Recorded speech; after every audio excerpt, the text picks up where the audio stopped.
Let's talk about privacy, because of course, when we're concerned by data, privacy is a key issue. So why are we concerned with privacy?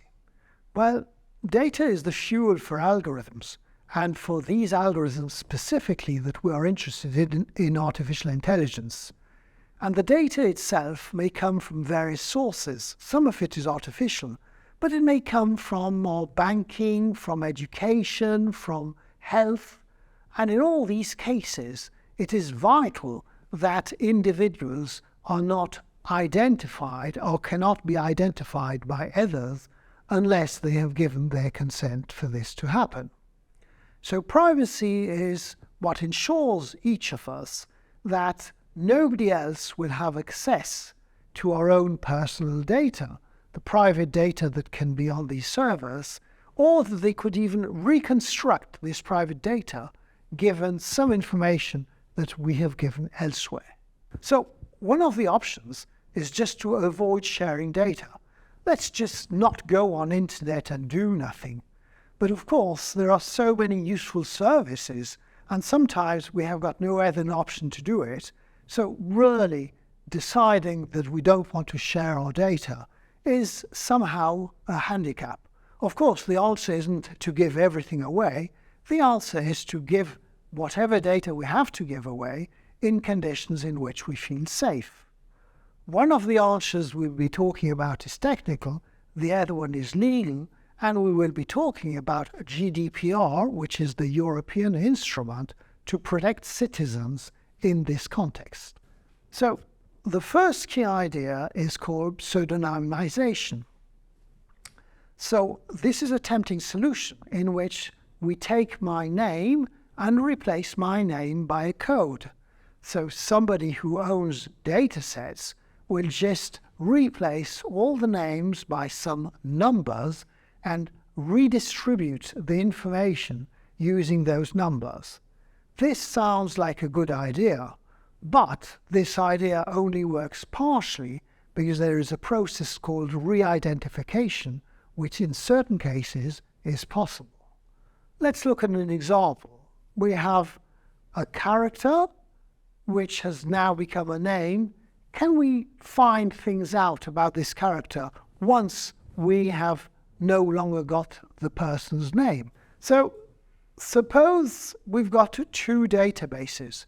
The private one, on which we've got a lot of information on this person called Maureen O'Hara. And on the other hand, we've got some public databases because we may know where people come from or have access to some information. And so if some of this public information is also present in the private database, then putting two and two together, we can reconstruct that a specific number in the private database actually corresponds to a person. We may not always be sure, but we will have a high probability of this happening. If you're in doubt, you can consult this website, which will actually show you how very unique each one of us is, and how with very, very few questions, you can be located as being one unique person, which is good news, but it is at the same time bad news because it shows how easy re-identification is.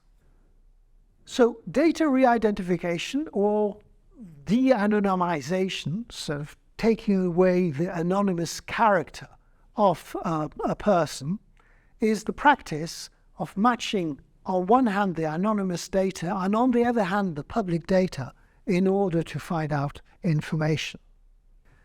So if pseudonymization isn't the right answer because there is a way around this, is there another way to do things? And the answer is yes, it is called anonymization.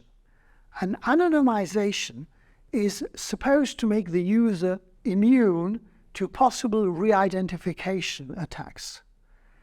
Sadly, anonymization is actually very hard technically to achieve. There are techniques, they require a lot of hard work, and they're required to be done by specialists. But one of the consequences of this being very difficult is that in certain fields, research on data is much more difficult. This is the case of health or the case of education, which are both fields in which, of course, we do not want some individual data to be shared in an open way. Another way to deal with data sets in a way to protect the individual users is called data aggregation.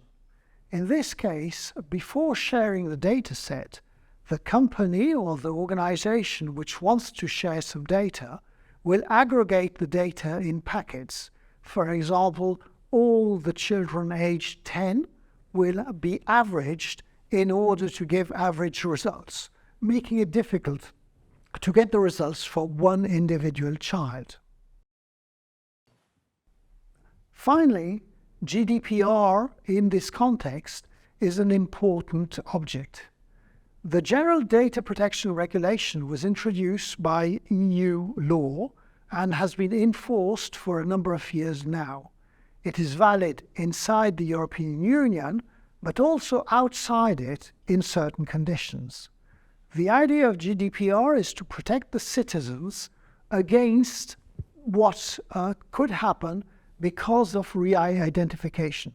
There are other issues, of course. But in this context, what matters is that the citizen has got the right of access, meaning that if the citizen believes that their name is inside a database, they should know what is inside the database.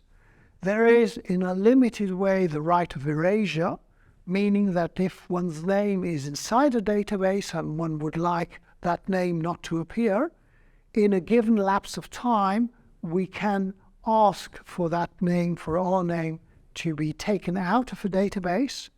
And the third of these rights is the right to object any automated decision, so typically a decision that can be made by artificial intelligence, and ask for another decision to be made, this time by a human being. These decisions and these rules are extremely important, and in the context of AI of education have got many applications.